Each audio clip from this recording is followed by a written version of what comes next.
It's a fun Friday here on the Locked On Boston Bruins podcast, and I'm answering some listener mailbag questions about how things are playing out in training camp, some fantasy breakout players, some guys who might or might not make the team, and a whole lot more. So let's get into it on today's episode of Locked On Boston Bruins. Your Locked On Bruins, your daily podcast on the Boston Bruins. Part of the Locked On Podcast Network, your team every day.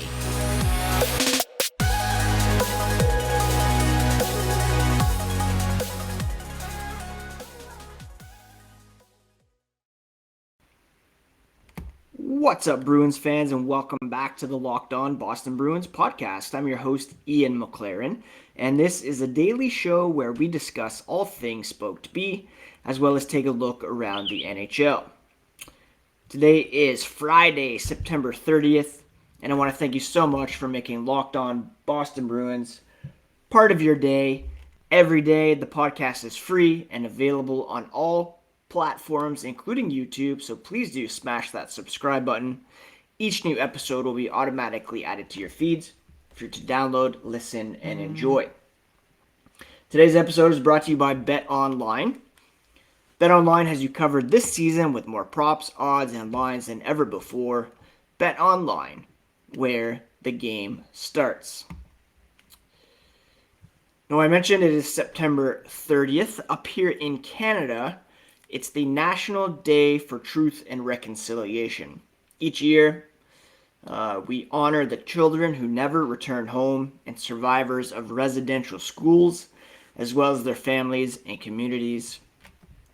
Public commemoration of the tragic and painful history and ongoing impacts of residential schools is a vital component of the reconciliation process.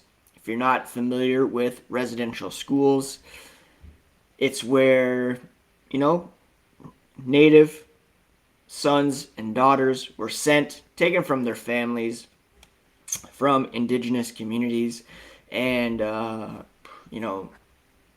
some horrible things happened there. As it pertains to hockey, I cannot recommend enough that you check out the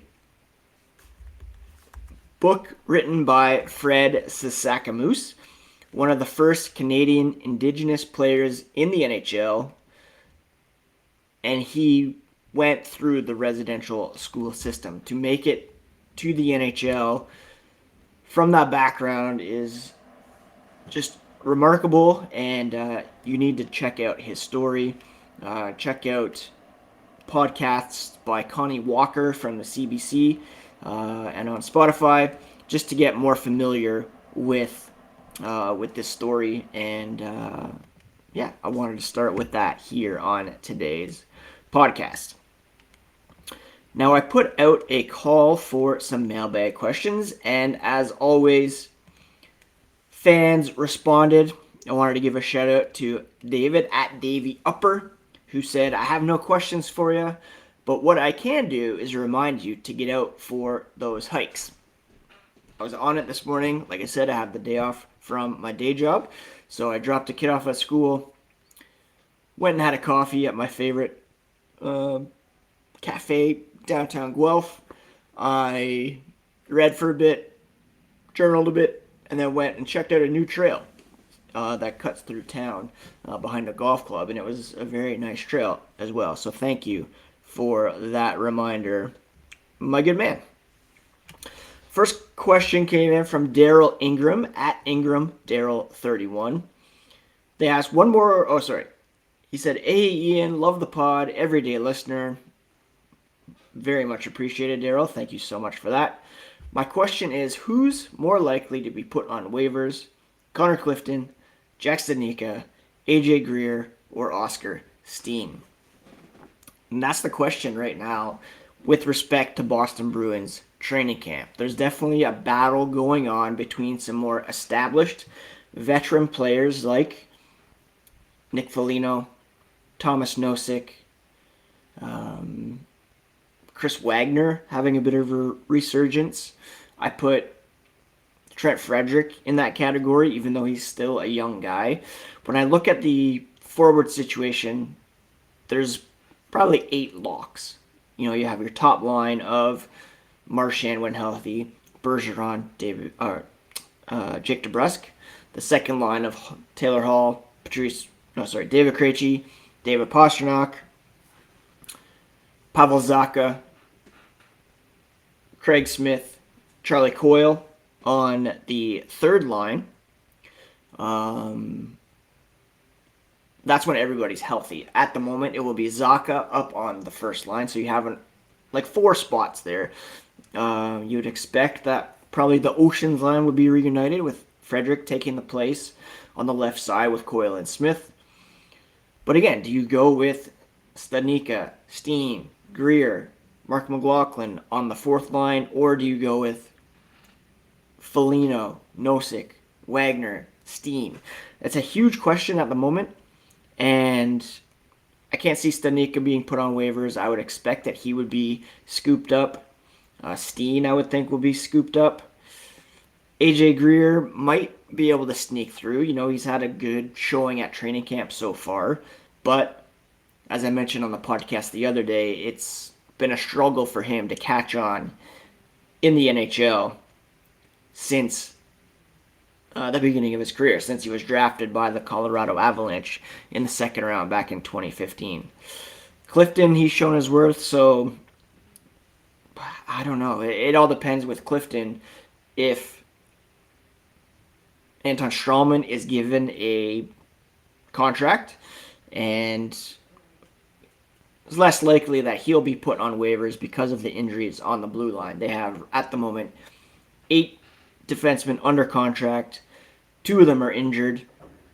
So if you think they'll start with like 13 forwards, 8 defensemen, and 2 goalies, you got to think that Clifton is one of those defensemen, along with, Lindholm, Carlo, Zboril, Forbort,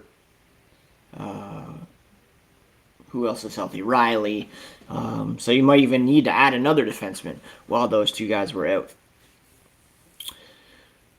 So all that to say, Steen, Studnicka have to go through waivers. Greer could go on waivers as well, but he might be able to sneak through more easily than those other guys. Daryl also asked, who's more likely to break out, Jack Studnicka or Jakub Zboril? That's a great question, and it all depends what your definition of breakout is. If you mean become a every night player, or if you mean piling up points. I don't think you'll see Zboril piling up points per se, but I think we will see him break out as a bona fide NHL defenseman. He looked very, very good in his first outing this season in the preseason, coming off major knee surgery, and I think he will establish himself as a key member of the Boston Bruins blue line. Not as convinced about Studnicka, just based on what I mentioned before, all the competition for a forward spot and some uncertainty about whether or not he's going to have a clear role with the Bruins this season. Before I get to some other questions, a quick word about BetOnline.net, your number one source for football betting info this season. Find all the latest player developments, team matchups, news, podcasts, and in-depth articles and analysis on every game you can find. BetOnline remains your continued source for all sport wagering information, with live betting and up-to-the-minute scores for every sport out there. It's the fastest and easiest way to check in on all your favorite games and events like MLB, MMA, boxing, and golf. Head to betonline.net or use your mobile device to learn more at BetOnline, where the game starts. Answering some mailbag questions here on today's episode of Locked On Boston Bruins, and Dan is no Jedi at bland_dull_don't asked, anyone surprising you think will have a breakout this season? Similar to the question that I just answered about Zboril and Studnicka. I don't know if it's going to be surprising per se, but I do think Pavel Zacha is in line for a breakout with the Boston Bruins this season. For starters, he's going to be given a plum line assignment to begin the season, playing with Patrice Bergeron and Jake DeBrusk. He's going to get the majority of minutes left open by Brad Marchand's absence. He's going to get some time on the power play. So I think there's an opportunity for him to come out strong to begin the season. Whether he can sustain or whether he can hit a level of production that would put him on pace to eclipse his career-high 36 points that he achieved last season, 17 goals 2 seasons ago in 50 games. That was his best point-per-game season in New Jersey, 35 points in 50 games. Whether he can sustain that kind of production on a third-line role remains to be seen. But again, he'll have an opportunity. The third line will be counted on to supply some secondary scoring, and is a contract year for Zacha as well. He only signed a 1-year contract, looking to prove his worth as a member of the Boston Bruins, as a top 6 forward in the NHL, and I think he's going to have a nice little breakout season.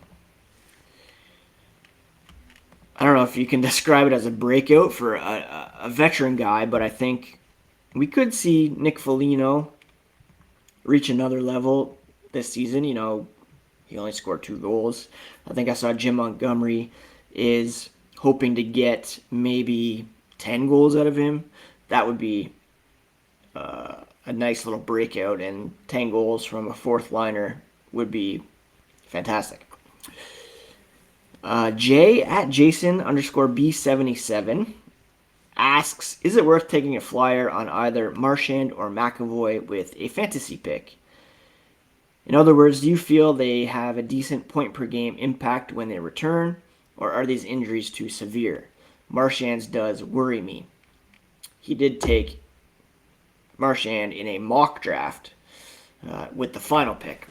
I have both of those guys on different fantasy teams, and I probably, do have a bit more concern about Marchand than McAvoy, just because of the nature of his injuries. Double hip surgery.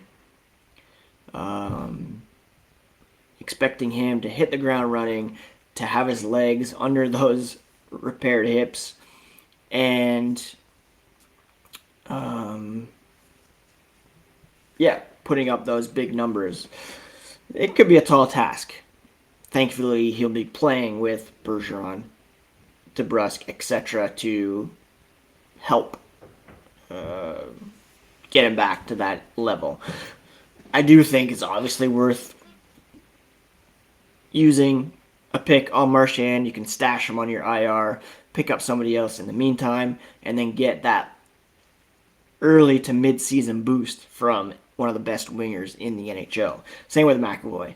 I'm putting him on my IR, and I can pick someone up in the meantime, activate him when he's back, and expect a pretty amazing production out of a guy like Charlie McAvoy. Friend of the program at Hellhammer 9999 gave me it's a family friendly show here on Locked On Boston Bruins, so I can't say the exact words, but F, Marry, Kill, Bruins edition. Patrice, Brad Marchand, David Pastrnak. I think you marry Patrice Bergeron. He's a saint. You know that he's going to treat you right and be a great father as well. F, that's a tough one. I'm not very good at these kind of games. I don't want to kill either of them. I don't want to do that with either of them either. So perhaps it'll be a brother-wives situation, and I just marry all three of them. Finally, Scott Kilby at Scott Kilby asks, over under 29.5 games played for each of Studnicka, Steen, Foligno, Zboril, Reilly. Going back to the earlier question about the young guys versus the established vets, I do think they will err on the side of the veterans to begin the season at least. Out of a sense of loyalty, commitment, wanting to honor their desire to play for the Bruins, but at the same time, you can't necessarily count on night in and night out production from some of these more unproven guys. Do you go with unproven, or do you go with guys who are on the downside? That's a tough question, and I don't envy Jim Montgomery or Don Sweeney for having to make that call. So Foligno, I can see going higher than that. Zboril, I can see going higher than 29.5. Reilly, yes, as well. Will it be with the Bruins? That is a question. Studnicka, Steen, I'm going to go with the under because I really do think Trent Frederick is going to get the benefit of the doubt and be put on the third line. To begin the season, at least, I could see Nosek with Foligno and Steen. Studnicka either being the extra forward or sent back down, put on waivers. This is a tough one because I could see it going over for all of these guys. But there's injuries with Foligno. There's uncertainty with Studnicka and Steen. So I'm going to give the under to the young guys, over to Foligno, and hope. I don't know if I hope that I'm wrong, but we'll see where things land after that. I want to thank you so much again for making Locked On Boston Bruins part of your day every day. On Monday, we'll be back to recap this weekend's preseason action and bring you all the latest on the Boston Bruins. Don't forget to check out the Locked On NHL podcast. Next, Locked On experts give you a daily 30-minute update on all things NHL all year long. Stay up to date on everything in the hockey world with Locked On NHL, your daily 30-minute NHL podcast. I wanted to quickly touch on a report from TSN in regards to the latest on David Pastrnak. Up on TSN here, Pierre LeBrun, Darren Dreger, they have a weekly insider trading segment where they bring the latest on, rumors, reports around the league. Darren Dreger said Thursday, both sides are assessing the market right now, which is fair. You've had a bunch of guys sign 8-year contracts over the summer. You have some huge deals, Nathan McKinnon. You have, Jonathan Huberdeau, Matthew Tkachuk signing. Where does Pastrnak fit in this landscape? Dreger added, I can tell you contract discussions have heated up since camp has opened. Things were relatively quiet over the course of the summer, which is not unusual. There were some preliminary discussions at the draft. Pastrnak understands, and he's clearly hopeful that something will get done sooner than later. But, and here's the kicker, the Bruins continue to do their due diligence. Now, what exactly does that mean? We all know Pastrnak is a high-end talent, 40 goals in 72 games last season. He's in the prime of his career. Matthew Tkachuk signed an 8-year, $9.5 million per season deal with the Florida Panthers. Seems like a decent comparable, although Matthew Tkachuk is a bit younger. would be equal to Charlie McAvoy's deal. Does Pasta want to be the highest paid player on the team? Does he want to be one of the highest paid players in the league? It seems like he's intent on signing, and whether or not the Bruins are coming in too low or are just trying to decide if he's a max player or if he doesn't bring a complete game to the table that would require that. You just count the goals, which is silly. He is a very well-rounded player. In my mind, just, let's go 8 years, $80 million, call it a day, highest paid player, double digits in terms of millions per season, and let's get it done. Hopefully, there's something here done before the start of the regular season. It was just before the regular season last year that Charlie McAvoy signed his extension, so hopefully something similar happens. I remember being in Ottawa, popped up a video from the Museum of Science, which is fun. Anyways, that's it for today's episode, friends. Thank you so much for sending in those mailbag questions. Always appreciate it, and always appreciate interacting with you all. Have a great weekend. Please do take care of yourselves, take care of each other. Learn something today about Indigenous people in Canada, wherever you live in the States. There's no shortage of stories to be told and learned from so that we can move forward here and create a better world for everybody who lives in it. That's my cheesy sign-off today. Thanks so much again for making Locked On Bruins part of your day, and we'll talk to you again on Monday here on the Locked On Podcast Network, your favorite team every single day.